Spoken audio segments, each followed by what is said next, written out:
Halo teman-teman semuanya, kembali lagi bersama podcast aku. Sebelumnya minta maaf dulu ya teman-teman, di episode sebelumnya itu audionya agak error, jadi semoga kali ini bisa lebih baik ya episodenya.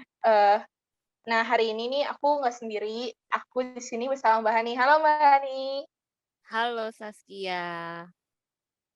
Mbak Hani boleh nggak ceritain dulu, mengenalkan diri Mbak Hani nih buat yang dengerin podcast ini? Oke, nama saya Hani, lengkapnya Hani Yulindrasari.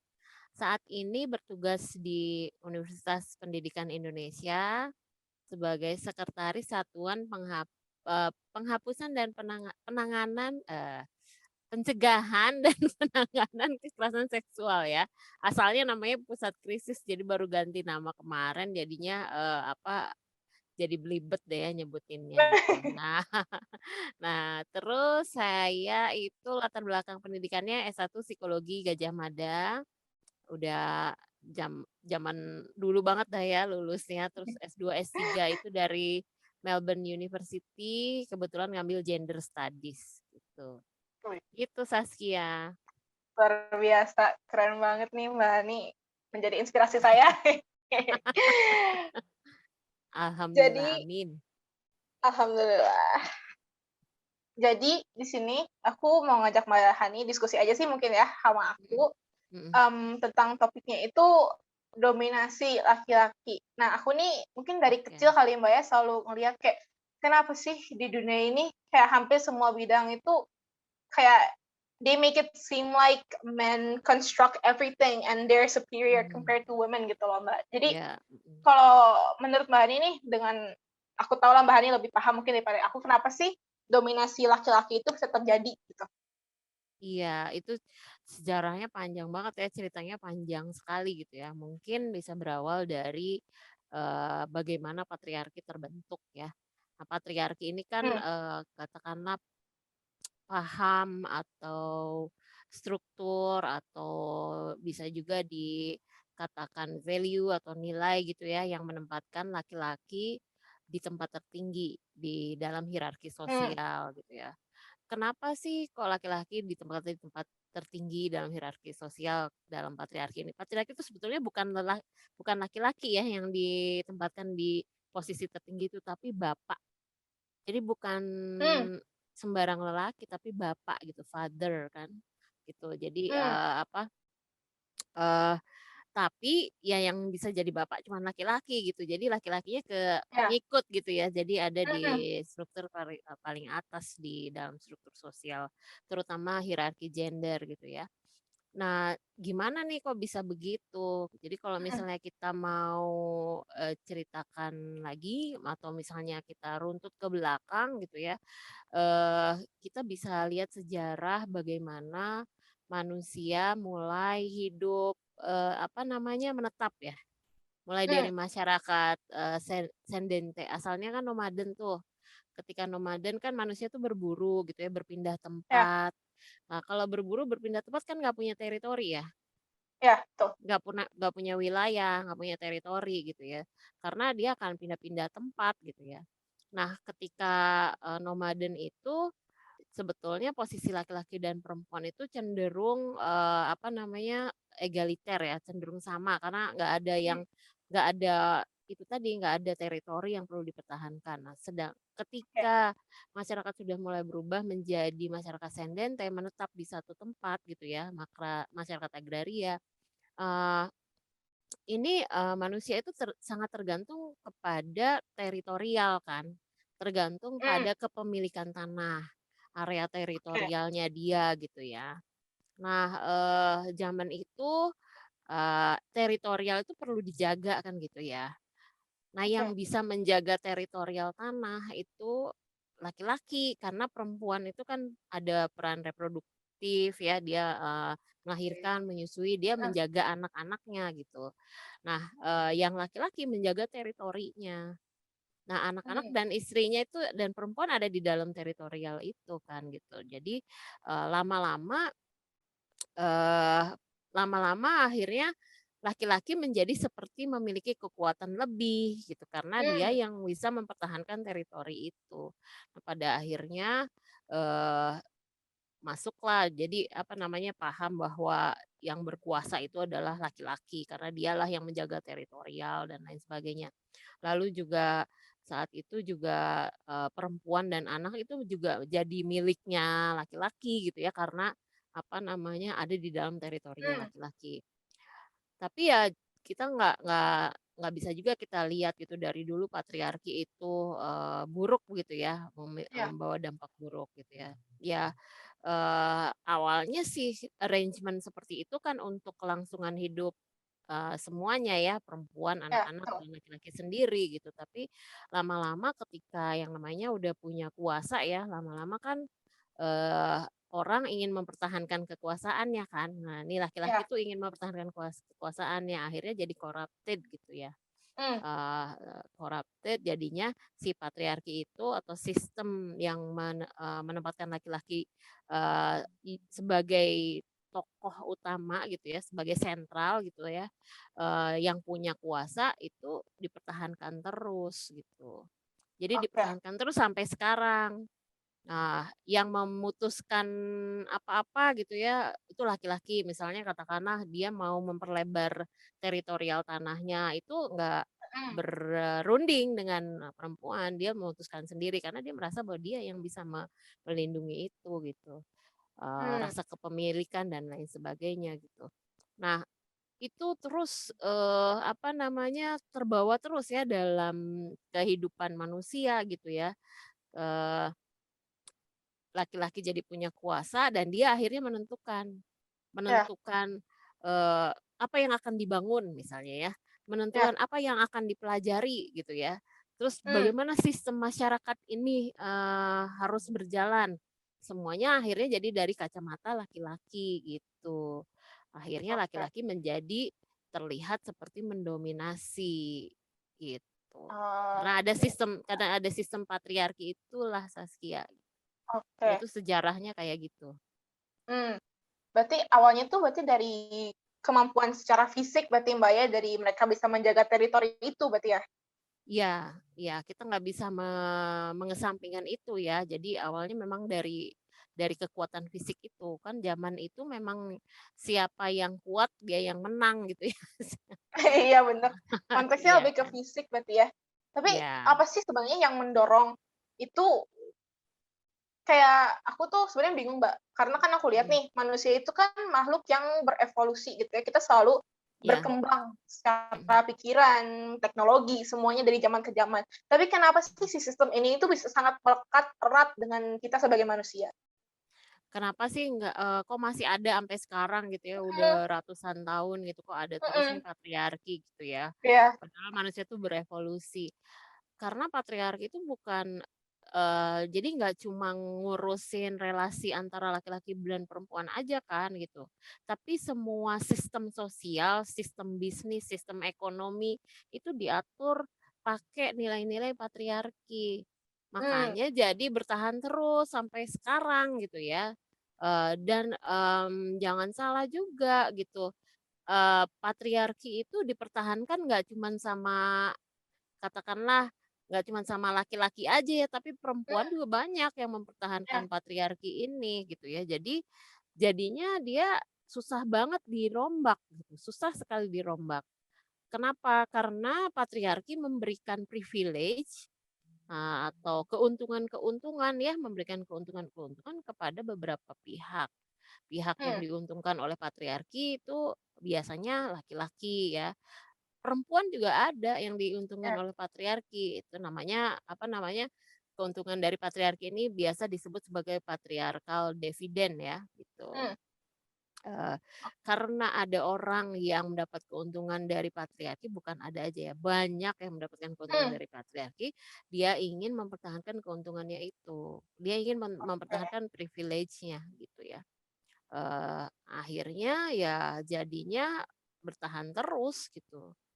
mmm, Terus orang yang jadi status quo dia. Nah, orang yang katakanlah mempertanyakan patriarki seperti kelompok feminis itu lalu dicap buruk, di stigma iya, negatif gitu. mhm, Stigma negatif itu kan, salah satu senjata ya, senjata satu struktur sosial yang status quo supaya tidak diganggu, yang mengganggu itu langsung di stigma negatif gitu, supaya, Hmm. eee, tidak ada yang katakanlah bersimpati kepada orang yang menggoyang patriarki atau kelompok yang menggoyang patriarki, gitu. Hmm. Stigma itu sengaja dibuat gitu supaya perjuangan menggoyang patriarki ini jadi lemah dan ditakuti, Iya. dan dibuat seperti kelompok yang sangat buruk lah gitu ya, Hmm. sangat Ya, ya, negatif ya. gitu.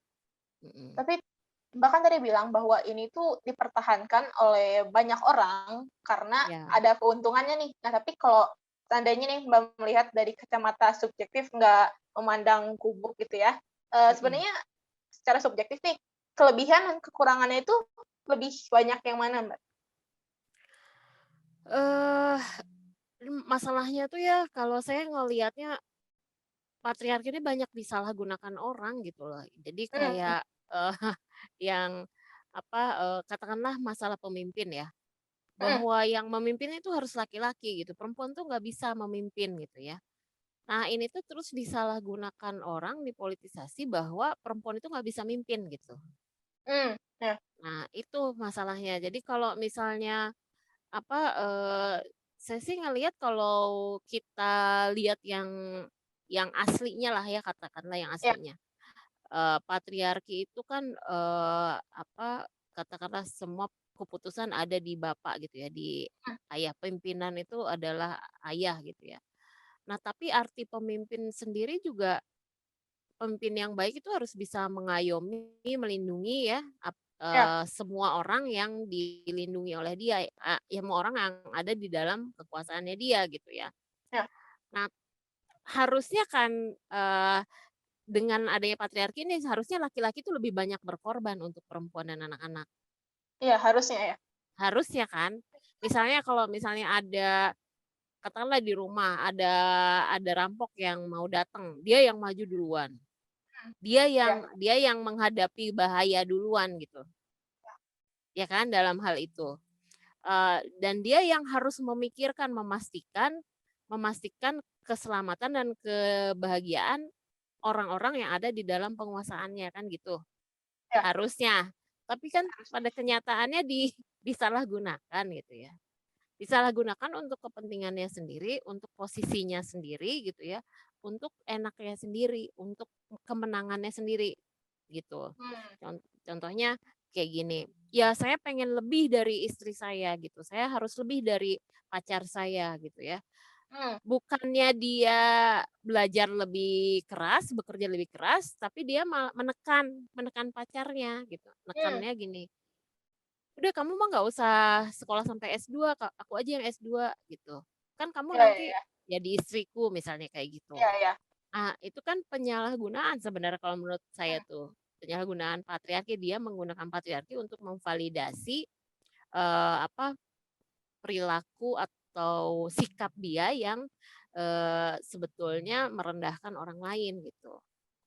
Bukan cuma merendahkan orang lain, mungkin itu tanda-tanda insecure ya kalau misalnya kita Iya. lihat laki-laki yang kayak gitu. Jadi kalau secara pribadi, ini kalau balik ke pengalaman pribadi, patriarki itu menguntungkan atau enggak sih? Ya kalau misalnya pimpinan saya atau katakanlah laki-laki yang memimpin saya itu benar ya, Mhm. itu menguntungkan buat kita, buat perempuan. Ya. Apa menguntungkannya? Satu ya misalnya, apa, pemimpin yang benar tuh nggak otoriter ya, dia demokratis kan, dia pasti akan bertanya pada, orang-orang sekitarnya yang dipimpin sama dia, "Kebutuhan kamu apa sih?" Gitu ya. "Mau kamu gimana sih? Apa yang bisa membuat kamu senang?" Dan lain sebagainya. Nah, itu akan dipenuhi oleh dia gitu, diupayakan dipenuhi oleh dia. Terus kalau ada yang susah-susah, kalau ada yang, apa namanya, tadi ya, dalam hal misalnya ada perampok yang resikonya tinggi, Mmm. resiko kekerasannya tinggi, kan dia yang maju duluan. Nah, Iya. dari sisi itu kan kita diuntungkan ya. Iya, Maksudnya betul. saya sebagai perempuan diuntungkan dalam sisi itu ya. Kita nggak bisa nutup mata loh itu, ya kita diuntungkan oleh sistem patriarki itu di mana laki-laki yang harus maju duluan, laki-laki yang harus gini duluan gitu. Iya, betul. Tapi ketika ketika, orientasi dari si laki-laki ini adalah pride pribadi, jadi self-centered banget, Mhm. senternya ada ke dirinya sendiri, maka itu akan merugikan perempuan gitu. Kalau Mmm. kalau menurut saya ya, jadi susah juga dibilang menguntungkan mana gitu. Nah, permasalahannya sekarang lebih banyak yang menyalahgunakan kan gitu. Iya. Permasalahannya sekarang lebih banyak yang memanfaatkan power atau privilege yang dia miliki dari patriarki untuk kepentingan sendiri, untuk kepentingan dia sendiri. Nah, itu masalahnya. Jadi seakan-akan sekarang itu patriarki itu jadinya buruk karena terlalu banyak yang menyalahgunakan itu. Terlalu Mmm. banyak yang menggunakan itu menjadi legitimasi satu cara pandang yang legit ya, Iya. yaitu cara pandang laki-laki gitu, cara Mmm. pandang maskulin ya, cara pandang Iya. maskulin. Beda kalau laki-laki sama eee, soalnya laki-laki juga banyak yang dirugikan sama patriarki gitu. Iya iya. Ya, saya nggak menyamaratakan bahwa patriarki Mhm. menguntungkan semua laki-laki, ada juga gitu ada juga laki-laki yang dirugikan dengan sistem patriarki ini gitu. Itu Iya. sih. Mudah-mudahan nggak Eee, terlalu membingungkan ya, Saskia? enggak, Mbak. Enggak ya? Seru kok, aku enjoy banget. Iya, Mungkin sedikit cerita sih ya dari kalau konteksnya pengalaman pribadi, aku juga ada sih mhm, pengalaman. Mungkin kenapa sih aku sendiri bisa jadi tertarik gitu ya dengan isu gender seperti ini, karena kan mhm, jadi gini, dulu tuh orang tuaku bercerai kan saat aku masih kecil. mhm, Nah, mhm, dan aku tuh selama ini melihat nih pola pada mereka tuh memang, papa aku itu bukan sosok orang yang tipe memimpin sebenarnya. mhm, Tapi karena mhm, dia mendapatkan ekspektasi peran sebagai ayahnya ini, yang dia mhm, sendiri aku tahu dia itu nggak sanggup, tapi dia mhm, berusaha memahami, berusaha, apa ya, mencapai image mhm, tersebut, dan mhm, saat mamiku itu mau kayak, "Oh enggak nih, sama aku aja," misalnya gitu. mhm. Dia merasa kayak egonya tuh kena gitu, Mbak. Jadi kayak Terlukai aku tuh ya? terlukai, Mhm. kayak yang merasa bahwa dia itu, nggak bisa jadi pemimpin, padahal dia bisa kontribusi di pihak yang lain gitu, Mbak. Iya iya benar. Jadi selama ini tuh aku melihat benar-benar di dalam lingkunganku yang sangat dekat bahwa contoh perempuan yang pemimpin tuh nyata banget gitu, Mbak. Ibu aku tuh Mhm, bekerja juga full gitu kan, kerja, dan aku mhm, dari situ melihat kenapa sih jadinya potensi, jadi kenapa gender itu menjadi satu isu gitu loh, pada saat mhm. gender seseorang dilihat itu menjadi identifikasi kemampuan gitu, Mbak. Iya iya iya. Nah itu tadi ya, Saskia bener banget tuh ekspektasi-ekspektasi masyarakat nih, ekspektasi-ekspektasi sosial mempengaruhi bagaimana kita memandang diri kita sendiri. Tadi yang terjadi sama papanya Saskia itu adalah kan dia maskulinitasnya jadi terlukai gitu ya, sense Mhm. of, manhood-nya itu terlukai, jadi dia bisa merasa direndahkan dan lain sebagainya. Nah itu yang dialami oleh Papa Saskia itu adalah bukti konkret, bukti nyata bagaimana patriarki juga melukai laki-laki gitu. Karena Iya. harapan terhadap laki-laki itu terlalu besar dan sangat besar begitu ya, sehingga laki-laki yang merasa tidak bisa memenuhi harapan itu menjadi terlukai maskulinitasnya. Nah, eksesnya apa gitu ya, dampaknya apa ketika dia terlukai maskulinitasnya? Dampaknya ada kompensasi-kompensasi yang dia lakukan. Kompensasinya apa? Macam-macam, bisa yaitu tadi misalnya melarang ibunya Saskia untuk bekerja misalnya atau melarang perempuan pasangannya untuk bekerja gitu atau, jadi sangat sensitif gitu ya, sering marah gitu karena, mudah Mhm. tersinggung dan lain sebagainya gitu. Itu, apa namanya, bukti nyata bahwa memang patriarki itu sebetulnya bisa merugikan laki-laki juga. Mmm. Tapi balik ke pertanyaan yang tadi, Mbak, ini masih lama banget sih, gantung banget di kepala aku. Mhm, mhm, Kenapa sangat erat gitu kaitannya antara kompetensi seseorang sebagai manusia itu mhm, bisa dinilai hanya berdasarkan gendernya. Jadi kayak seandainya aku tuh aslinya kemampuanku dalam memimpin itu tinggi, tapi karena aku perempuan, aku selalu di-underestimate gitu, atau dianggap mhm, sebagai naratif yang lain gitu, Mbak. Misalnya aku nih orangnya Iya. suka banget ngomong ya, Mbak, cerewet Mhm. gitu orangnya. Heeh Tapi aku selalu heeh. dibilang cerewet, berisik, kayak dia rusak. Tapi temenku, dia cowok, jago banget ngomong, tapi dia diberikan naratifnya, oh iya dia Jago talkative, debat. dia jago Mhm. debat, communication. Kalau Iya aku annoying gitu. Aku iya kenapa gitu? iya, itu seksis ya. Jadi Iya, bagaimana, bahwa memang, masyarakat di kita itu seksis sekali gitu ya, dalam melihat laki-laki dan perempuan. Kenapa bisa begitu? Itu karena ada stereotip-stereotip gender yang sudah berlaku di masyarakat sekian lama gitu ya, bertahun-tahun dan terus terus-menerus dipercayai oleh masyarakat karena nggak pernah ditantang gitu, nggak pernah mmm, di-challenge gitu ya. Yang men-challenge kan kelompok-kelompok aktivis-aktivis feminis ya, aktivis perempuan dan lain sebagainya gitu, men-challenge itu, tapi itu juga mereka juga dapat tantangan. Nah, iya, stereotip gender itulah yang diberlakukan, digunakan untuk menilai individu berdasarkan jenis kelaminnya gitu ya.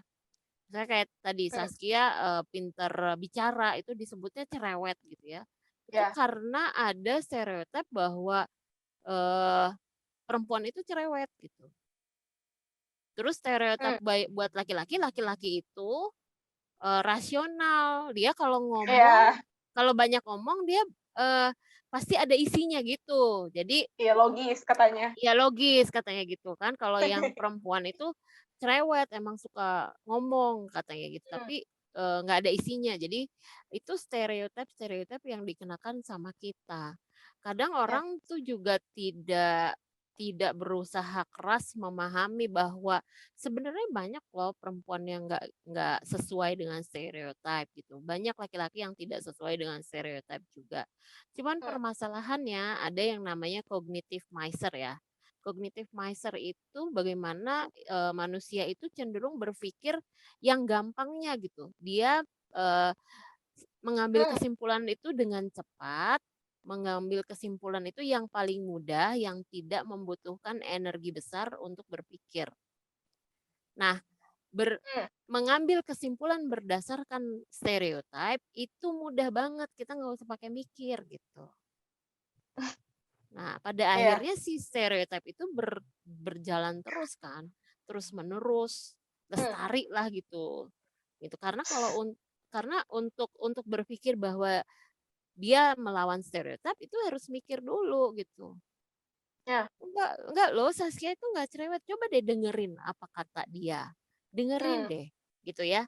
Coba iya, dengerin dulu, coba pikirkan apa yang dikatakan oleh dia tuh benar gitu, dia tuh talkative, dia tuh opinionated misalnya gitu ya. iya, Eee, jadi bukan, cerewet, kalau cerewet kan asal ngomong gitu ya. Nah iya, nah orang kan untuk mendengarkan Saskia itu melawan stereotip ya, jadi harus berhenti dulu, ngedengerin, harus mikir dulu kan ya, iya, iya, "Oh iya," gitu. Nah, stereotip gender juga sering digunakan untuk menyerang atau melumpuhkan seseorang ya berdasarkan stereotip gitu. Jadi misalnya nih ya, Saskia lagi debat, terus lawan debatnya udah nggak bisa jawab, terus karena Saskia perempuan, terus, "Ah, mana mah dasar kamu mah dasar perempuan sih, apa iya, namanya heeh, dasar perempuan, cerewet," gitu ya. Itu kan iya, karena nutup gitu loh, nutup stereotip itu iya, dipakai untuk karena dia sebenarnya udah nggak bisa bales, nggak bisa jawab, nggak bisa ngerti apa yang kita katakan gitu. Kan banyak tuh, laki-laki insecure yang, iya, di dalam pemilihan pemimpin, terus ada lawannya perempuan, perempuan ini banyak prestasinya dan lain sebagainya. Akhirnya kan udah aja pakai stereotip gitu, pakai iya, pakai stereotip gender bahwa gimana kalau dipimpin sama perempuan nggak bakalan bener, perempuan itu kan emosional gitu ya. Padahal mmm, yang laki-laki juga iya, sama-sama emosional, bentuknya aja beda gitu ya. iya. Gitu, Sas. Iya, iya, iya.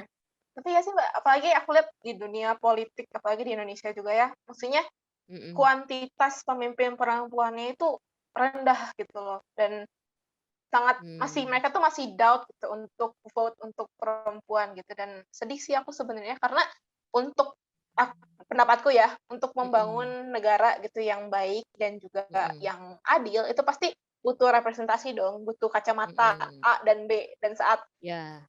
cuman sedikit perempuannya, ya gimana kita bisa membuat, sistem yang sehat untuk semuanya gitu. Mm-mm. Mm-mm. Mm-mm.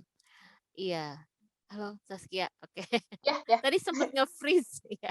Oh, sempet nge-freeze? Ah, Sorry sorry. heeh, tapi nggak, ya, coba diulang pertanyaannya apa? Takutnya tadi pas nge-freeze itu. Oke, tadi maksudku itu untuk kita membangun sistem nih, pemerintahan kita yang sehat Mhm, itu kita butuh representasi kan, berarti kita iya butuh betul. beberapa sudut pandang untuk menarik satu kesimpulan. Nah, di Iya, saat representasi perempuan itu masih kecil di mhm, dunia politik dan pemerintahan kita, mhm, gimana caranya kita bisa membuat aturan yang adil dan demi kemakmuran kita semua gitu kan, agak iya, oke. susah gitu. Iya, representasi itu penting banget ya keterwakilannya. Jadi ada suara perempuan, ada suara laki-laki, ada suara teman-teman disabilitas gitu ya, ada suara dari berbagai agama di Indonesia, suku, kepercayaan dan lain sebagainya ya. Representasi itu memang penting banget gitu ya. Nah, sekarang saya mau yang apa mengkhususkan representasi gender gitu ya. Di politik kita kan memang masih sangat jarang, betul ya Saskia, sangat sedikit gitu ya pemimpin perempuan, sangat sedikit legislator perempuan gitu ya. Walaupun sudah ada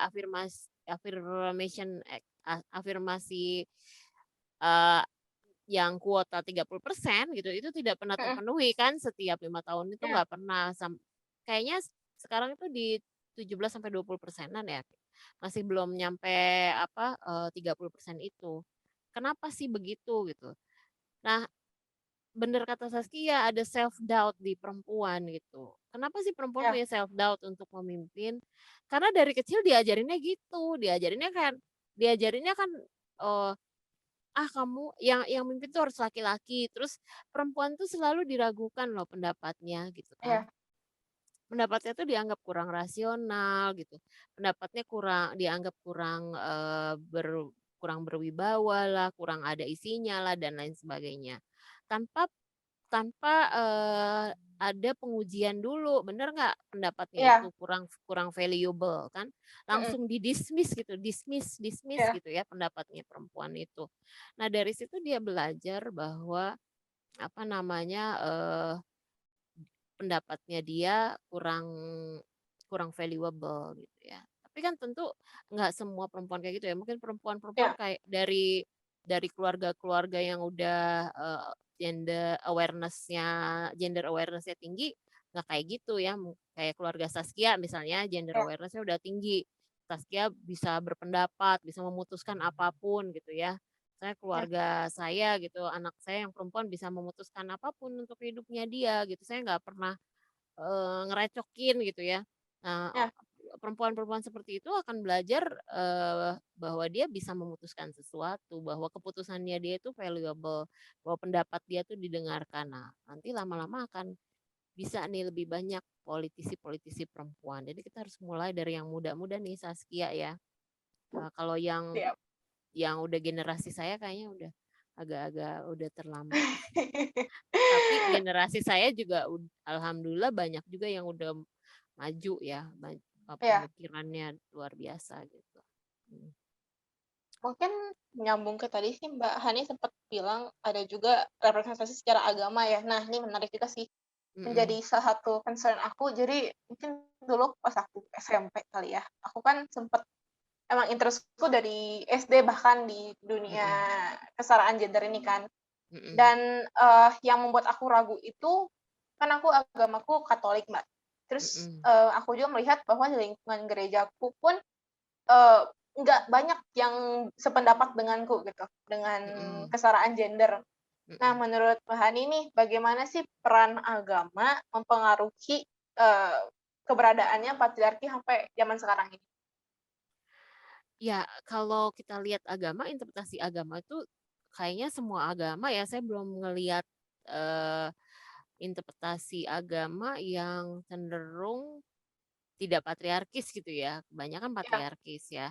Tapi saya ngelihat kayaknya kalau di Protestan udah ya mungkin, saya nggak terlalu tahu ya Protestan bagaimana, tapi saya lihat di Protestan tuh ada pendeta perempuan kan gitu ya.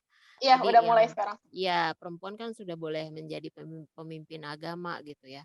Nah, sedangkan kalau agama yang lain kan, belum gitu ya. Nah, Ya, agama itu memang memang, interpretasinya sangat dipengaruhi oleh patriarki, interpretasinya ya.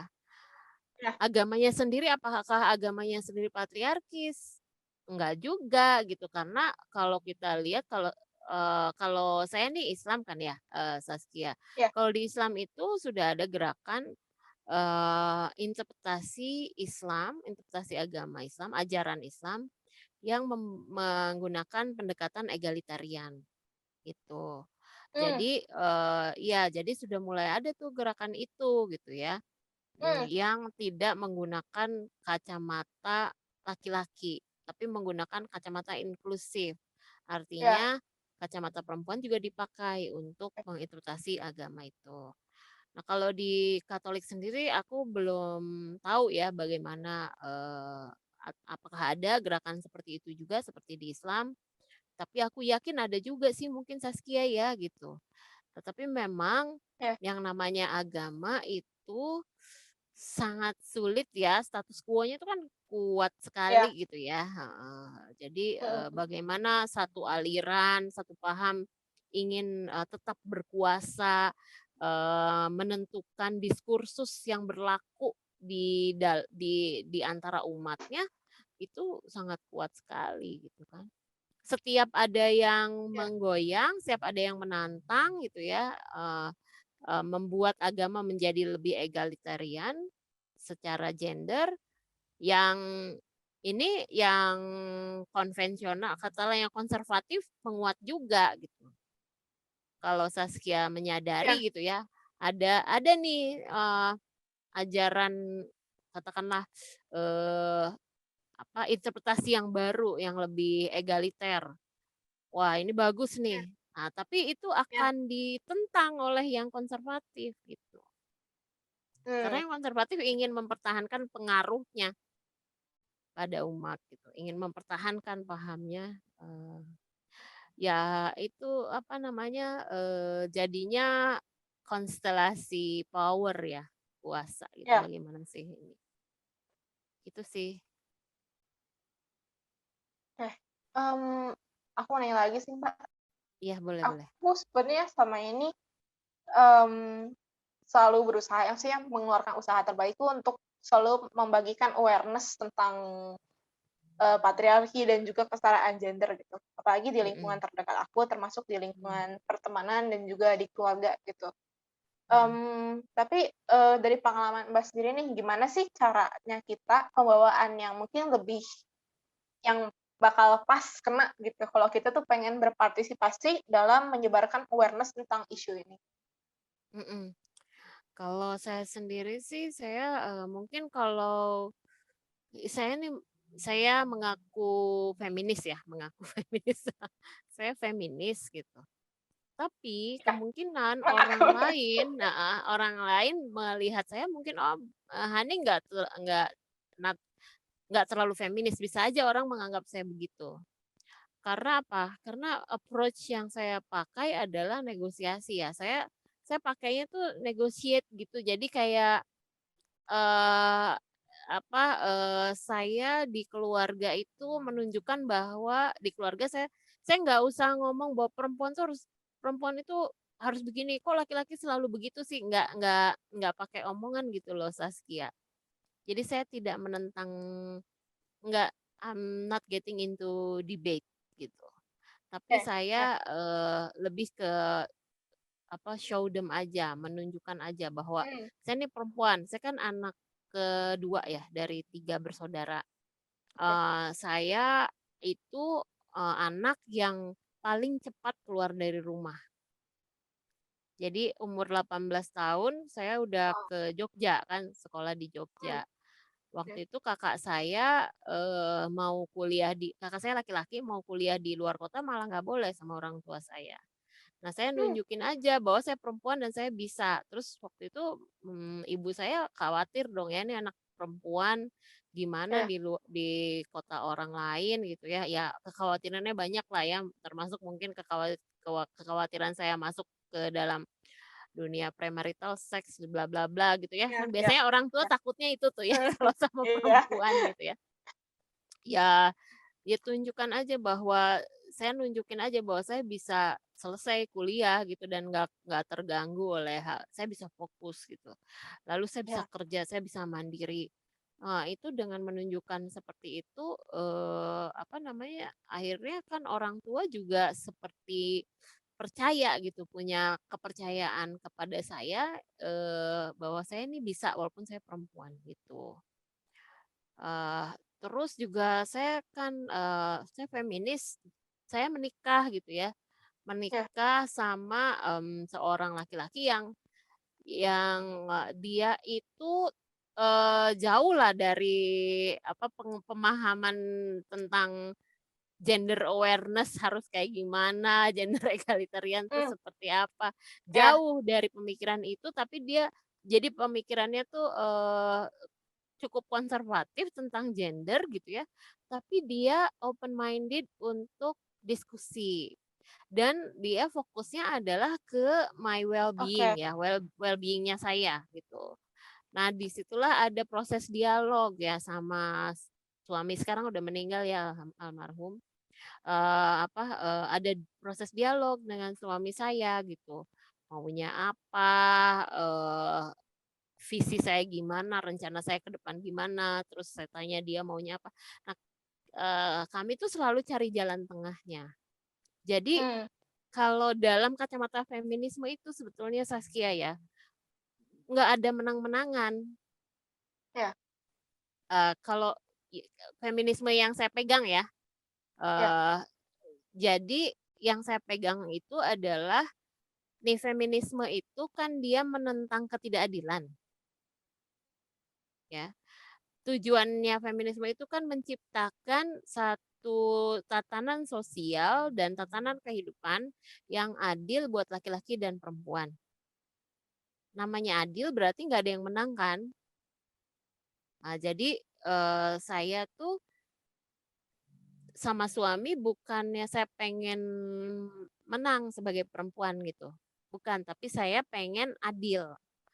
Jadi saya pengen kalau saya bisa meraih mimpi saya, suami saya juga harus bisa meraih mimpinya. Nah, itu terus dibicarakan berdua, gimana nih kita ngambil jalan tengahnya. Nah, kebetulan kemarin itu yang ngalah itu almarhum suami saya dulu. Jadi saya hmm, sekolah S3 ke Australia, dia ikut support gitu kan. Support saya di Australia. Nah, setelah pulang saya berjanji sama almarhum, sekarang waktunya saya mensupport dia gitu ya untuk karirnya gitu. Tapi ya sayangnya usianya tidak lama, 3 tahun setelah kita pulang dari Australia, suami saya meninggal dunia. Tapi, saat itu memang fokus saya ke karirnya suami. Sehingga saya nggak pergi cari postdoc gitu ya, setelah setelah selesai doktor nggak cari postdoc gitu, karena giliran lah gitu loh Saskia. hmm, Nah jadi kita harus ada, apa namanya, menunjukkan bahwa kita itu punya paham feminisme gitu, tapi kita itu ramah gitu. ya, Tapi kita tuh bisa, negotiable, kita tuh bisa berdiskusi, kita tuh bisa berdialog, dan kita bisa mencari, jalan tengah untuk kepentingan bersama. Itu sih poinnya, Saskia. Walaupun, makanya saya bilang mungkin ada orang yang mengatakan bahwa saya ini kurang feminis gitu ya. Eee, tapi hmm, ya itu, apa namanya, yang saya ambil dari semangat feminisme adalah semangat menciptakan satu tatanan kehidupan yang lebih berkeadilan gitu ya, berkesetaraan dan keadilan. Artinya ya, tentunya kepentingan laki-laki pun harus kita pikirkan juga selain kepentingan perempuan gitu sih. ya. Ya, Sebelumnya turut berduka cita Mas Hani atas suaminya. iya makasih.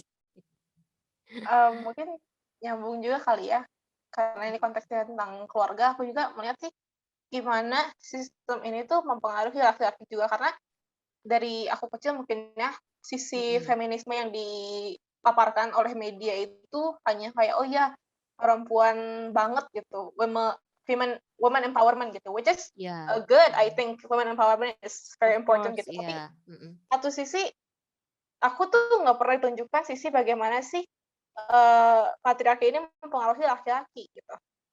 Sampai Mhm. aku Mhm. ngalamin sendiri, melihat di keluargaku sendiri dan juga aku melihat di mana aku punya adik kan, Mbak, adekku Mhm. laki-laki. Adik aku itu Mhm. usia 9 tahun, masih SD kelas 3. Oh, masih Dan SD? Mhm. iya, dan aku tuh maksudnya, jadinya banyak yang menaruh tekanan yang nggak jelas ke ayah aku gitu sih. Aku melihatnya apalagi Mhm. dari Mhm. keluarga yang lebih tua mungkin ya, kayak ya Mhm. nggak boleh nangis lah, mainannya harus inilah. Terus adikku tuh sebenarnya anaknya, suka, masih explore dengan ekspresi diri dia. Dia waktu itu pengen Mhm. cat kuku, Mbak, kalau nggak salah, terus ku kasih Mhm. kan, tapi Mhm. dimarahin sama omahku. Aku kayak, mmm. Jadi kayak, aku tuh baru melihat dari sisi mereka untuk menjadi diri sendiri pun ditolak Susah. terus gitu sama Mhm. lingkungan, iya. Mhm. Mhm. Dan Mhm. jadinya ya aku tuh baru melihat, oh ini tuh se-damaging ini juga kok ke laki-laki gitu dan, Betul. eee, Mhm.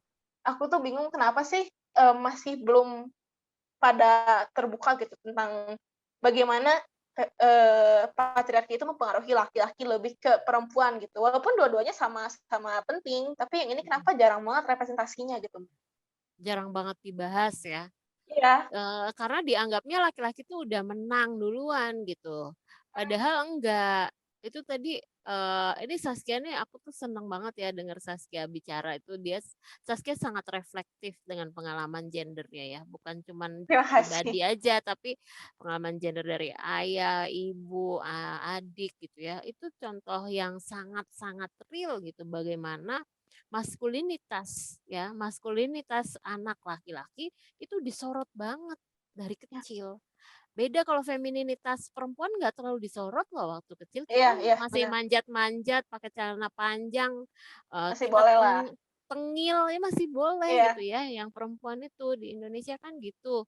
iya Sedangkan laki-laki tuh disorot banget, dia feminin dikit langsung ingin dikoreksi. iya, betul. Jadi, seakan-akan femininitas di dalam diri laki-laki itu jadi penyakit gitu ya. Jadi kayak, oh bahaya banget gitu, kayak very dangerous, Iya very sangat-sangat beracun. Padahal yang beracun ya maskulinitasnya gitu, harapan maskulinitas yang tidak, realistis kalau menurut saya gitu ya. Nah iya itu kan, eee, ap orang tuh selalu mengkaitkan femininitas dengan femininitas yang ada di dalam laki-laki, sebagai kehancuran tatanan sosial.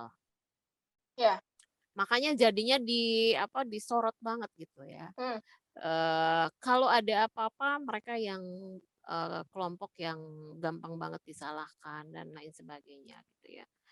Eee, nah la laki-laki itu ada tuntutan untuk memenuhi, untuk mengikuti apa yang disebut sebagai hegemonic masculinity ya, maskulinitas mmm, hegemonik. Maskulinitas hegemonik itu adalah maskulinitas yang diidealisasikan oleh satu masyarakat dan maskulinitas hegemonik ini biasanya melestarikan patriarki. iya Semua laki-laki sebetulnya, sulit sekali untuk mencapai hegemonic masculinity ini. Laki-laki hanya bisa berusaha terus untuk memenuhi tuntutan hegemonic masculinity. Kalau iya misalnya, Saskia baca bukunya Raewyn Connell tentang maskulinitas, kebanyakan laki-laki itu, memiliki complicit masculinity atau maskulinitas yang komplisit terhadap, maskulinitas hegemonik. Nah, eee sedangkan laki-laki yang memiliki sifat-sifat feminin itu disebut sebagai laki-laki yang dengan, maskulinitas tersubordinasi ya, gitu. mmm, Karena itu ditekan karena itu mengancam keberlangsungan, patriarki, katanya begitu. Yang terjadi pada adiknya Saskia dia kan cuma pengen eksplorasi ya sebetulnya. Iya, Apalagi sekarang itu kan udah beda zamannya. Sekarang itu kan iya, ada anime, ada yang Korean culture juga iya, tipe maskulinitasnya kan sangat berbeda dengan apa generasi zaman saya gitu ya kan di iya, apa Korea itu yang laki-lakinya saya lihat mereka pada pakai eyeliner kayak gitu-gitu ya, iya, pakai make up gitu ya. iya, betul. Kalau misalnya kita misalnya ada anak yang explore seperti itu pakai make up gitu ya. Nah, generasi tuanya kan protes gitu ya, Iya, "Kamu apa-apaan?" gitu ya. "Kamu ngapain pakai pakai cat kuku?" gitu, "Kamu kan mmm, laki-laki." gitu. Nah, jadi sebetulnya kasihan banget kalau kita lihat tuh laki-laki tuh lebih disorot tentang maskulinitasnya. Laki-laki tuh dituntut untuk bisa menunjukkan masculinity-nya, harus bisa ditunjukin. Makanya kalau misalnya Saskia lihat, kadang banyak banyak banyak sekali anak-anak muda yang, apa nih, dia sebetulnya memiliki kualitas feminin, tapi dia berusaha untuk menunjukkan bahwa dia itu maskulin gitu ke masyarakat yang luas. Karena dia takut stigma itu tadi, iya, stigma mhm, subordinated, iya, masculinity gitu ya, gitu. Nah, ya gitu sih dan susah sih ya, membuat orang-orang memiliki pemahaman gender kalau misalnya, kata-kata feminisme sendiri sudah dicap jelek gitu loh, Saskia. Misalnya, iya, iya, ngapain kamu belajar feminisme gitu, itu udah menentang agama kita misalnya kan. Di stigma buruk banget. iya, "Ngapain kamu, jadi feminis? Itu, entar nggak dapet jodoh," gitu misalnya ya. Terus ada iya, pertanyaan, "Kamu kan iya sering kan banget itu. iya kan? "Kamu entar nggak dapet jodoh." Terus, "Kamu kan cantik, kenapa kamu jadi feminis?" Gitu. Kebanyakan feminis kan jelek gitu. Terus feminis Iya, tuh, katanya nggak yang jelek marah-marah. iya katanya gitu. "Feminis itu adalah perempuan-perempuan yang nggak laku," katanya gitu kan. Ah pokoknya, Iya, nggak bisa stigma-stigma dapet itu suami. iya. Stigma-stigma yang apa, stigma-stigma buruk gitu. Padahal kita belajar feminisme, kita belajar bahwa bagaimana sistem sosial ini mempengaruhi cara berpikir laki-laki, cara berpikir perempuan, bagaimana patriarki itu sebetulnya menekan perempuan dan menekan laki-laki gitu ya. Bagaimana maskulinitas laki-laki itu bisa toksik gitu ya. Bukan Iya, toksik ke perempuan aja gitu, tapi toksik juga ke dirinya sendiri, ke laki-lakinya sendiri gitu. iya, Itu iya. sih, sayangnya orang merasa nggak penting lah belajar itu gitu kan. Iya, Jadinya dianggapnya bukan nggak suatu hal yang penting dan intelektual kadang-kadang sih.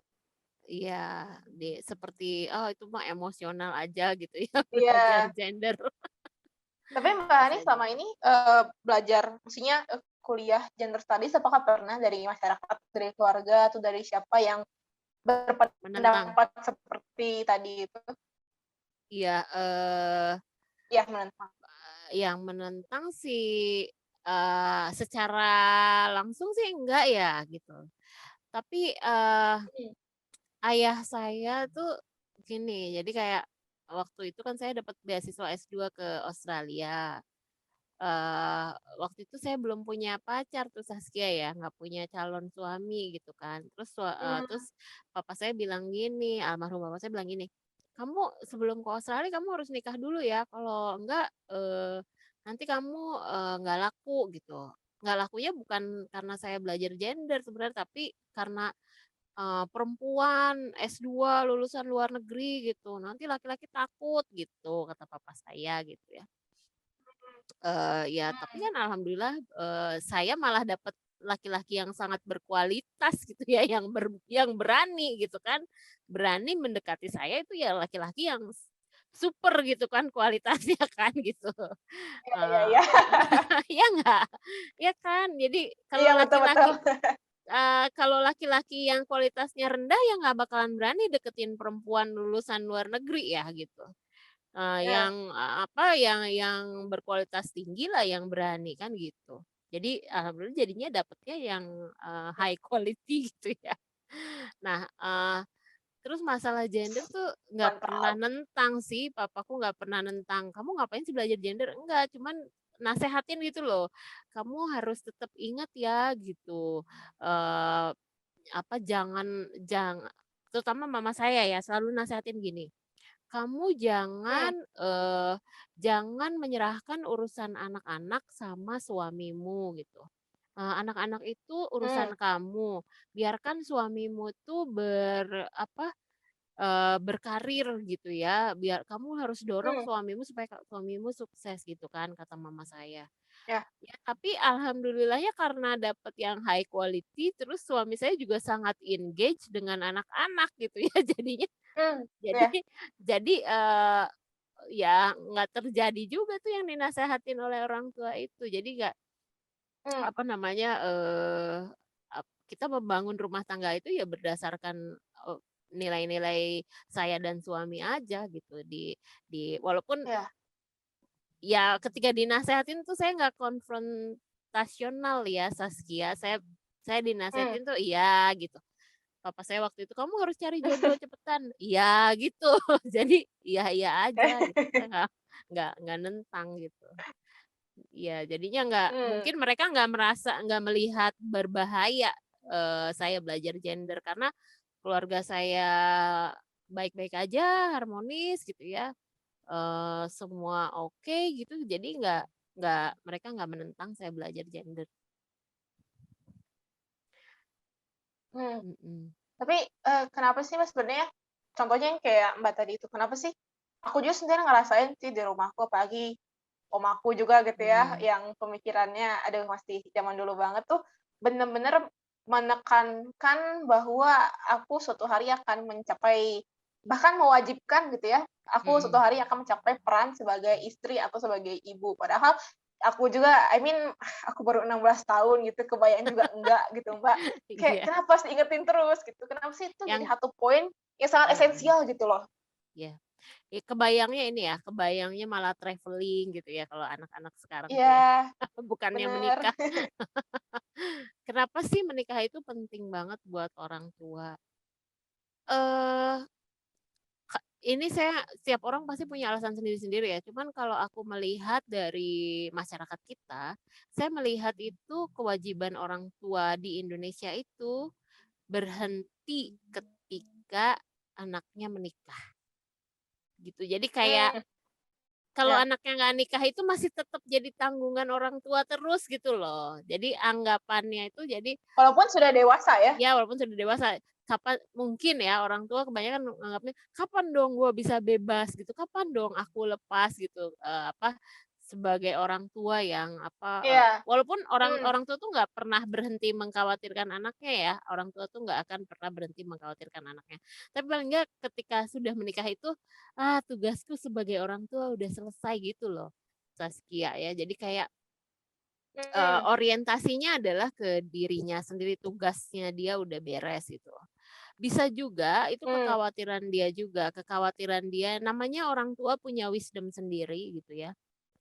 Bisa juga Ya. kekhawatiran dia, "Anakku nanti ada temennya enggak?" Gitu. Mmm. Oke. Jadi kayak, "Anakku nanti ada temennya enggak? Kalau nggak nikah nanti dia ada temennya enggak?" Gitu. Karena kan, Mmm.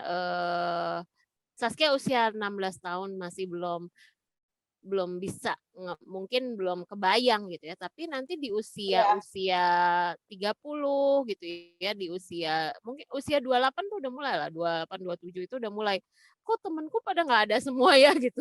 Karena yang lain udah pada berkeluarga kan gitu. Jadi teman-teman udah berkeluarga terus tiba-tiba dia, kita Iya ya. sendirian gitu, mhm. Nah sekarang saya kan single mom ya, itu Mmm. juga merasa, "Oh iya ya nggak ada temen ya," gitu ya.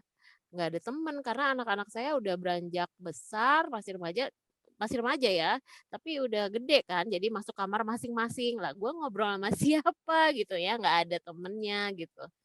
Mungkin ke situ juga mereka mikirnya gitu. Dan, tuntutan masyarakat ini, jadi manusia itu sebagai mesin reproduksi ya gitu. Reproduksi sosial Mmm. gitu, manusia Ya. itu kan harus bertanggung jawab atas kelangsungan spesies manusia sendiri gitu. Jadi kayak pernikahan itu dipandang sebagai Ya. satu bentuk, pelestarian kelangsungan hidup spesies manusia juga. Kompleks sih ya, ya juga ada prestis juga buat keluarga ya. ada pengen ngalamin punya cucu juga Iya, mungkin gitu ya si ibunya atau gimana gitu. iya sih, bener Iya, bener bener. iya, gitu sih.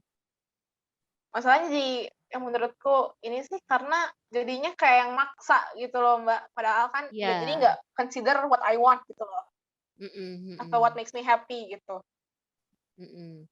Nah, Oke, saya cukup happy banget dengan anak-anak muda seperti Saskia ya, yang ya perempuan tapi orientasinya enggak life goals-nya itu bukan pernikahan. Tapi kalau Saskia lihat deh teman-teman pasti banyak kan yang goals-nya dia sebagai perempuan adalah menikah. Jadi kayak menikah itu, kayak, that's very important thing gitu buat dia gitu ya, achievement, achievement gitu ya, menikah itu achievement. ya. Padahal menikah itu kan, apa ya, it's, struggle gitu ya, jadi perjuangan lebih tepatnya gitu ya.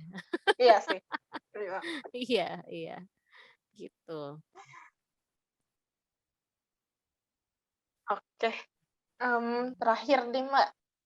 Enggak deh, Oke, 2 lagi siap. pertanyaannya. Boleh. Mmm, Kalau menurut Mbak nih, untuk orang seusiaku nih, SMA mungkin ya, apa Mhm. sih tindakan nyata yang bisa kita lakukan untuk berkontribusi dalam to achieve gender equality gitu? Satu seperti Saskia ini ya, ini kan, Saskia bikin podcast ini adalah, eee, edukasi publik ya. Jadi, upaya Ya, mengedukasi teman-teman Saskia yang nonton ini gitu ya. Yang kedua, tunjukkan bahwa kita sendiri juga berkeadilan gitu, bahwa kita sendiri mmm, juga punya gender awareness yang tinggi gitu ya. Nanti, Saskia bisa jadi model gitu ya, model anak muda yang berwawasan gender gitu. Eee, yang paling kuat adalah itu, yang paling kuat adalah kita menunjukkannya sendiri gitu. Yang ketiga, menurut saya, apa, perlu ada ini juga ya, aktivisme-aktivisme ya yang dilakukan oleh, eee, yang real gitu oleh teman-teman. Ya ini sebenarnya kok balik lagi ya, ya ini yang lagi dilakukan oleh Saskia ini ya aktivisme ya. Kebalik lagi. Ya itu sih mungkin aktivisme mengedukasi masyarakat sama teman-teman, dan menunjukkannya sendiri gitu. Terus oh ya yang ketiga ini adalah mungkin agak, beda dari yang lain atau gimana, kita harus menunjukkan bahwa kita feminis, kita gender aware, tapi kita juga ramah dan, kita bisa, berdialog gitu. Kita bisa ya, listen, kita bisa mendengarkan orang lain juga, dan kita juga bisa berusaha, apa namanya, memahami orang lain. Fokus kita adalah, tatanan sosial yang lebih berkeadilan gitu, gitu kali ya. yes. Oke, Mhm terakhir nih, wih, mhm, nggak kerasa ya udah hampir 1 iya, jam kita berdiskusi. seru ngobrol sama Mmm, Saskia. Aduh, jadi seneng aku. Iya gimana? Mmm, kalau dari Mbak Hani nih, harapannya atau harapan atau pesan deh untuk yang mendengarkan ini nanti, apa kira-kira? Oke, untuk yang mendengarkan ini, tadi bahasannya kita bahas patriarki ya. Patriarki itu, bisa Ya, bisa baik, bisa buruk gitu ya. Kalau, patriarki digunakan hanya untuk memenangkan, kepentingan, satu pihak saja, tentu itu jadi buruk gitu ya. Eee, Tujuan kita itu sebaiknya adalah bagaimana menciptakan satu masyarakat yang lebih berkeadilan, lebih berkesetaraan gitu ya. Jadi bukan laki-laki yang menang atau perempuan yang menang, justru kita harus sama-sama, laki-laki sama perempuan tuh harus sama-sama bekerja. Menciptakan pemahaman gender yang lebih berkeadilan, yang mem me memikirkan well-being dari keduanya gitu, memikirkan kepentingan keduanya, gitu ya. Itu sih Saskia. oke, siap. Terima kasih banyak Mbak Hani, ya ampun aku Sama-sama. senang banget Iya, bisa aku juga senang. berdiskusi Mhm. sama Mbak Hani. Iya, Semoga bisa bermanfaat ya hasil diskusi kita pada hari ini, dan semoga juga amin. teman-teman yang mendengarkan bisa learn something new from us, really. Amin amin amin amin. Terima kasih banyak undangannya ya, Saskia. Ya, sama-sama, aku juga makasih Mbak Ani udah mau Oke. menyempatkan waktu dari kesibukan ya. Jadi ini udah bisa pamit Oke, ya? sip, Oke, boleh boleh. dadah. Terima kasih Makasih banyak. ya.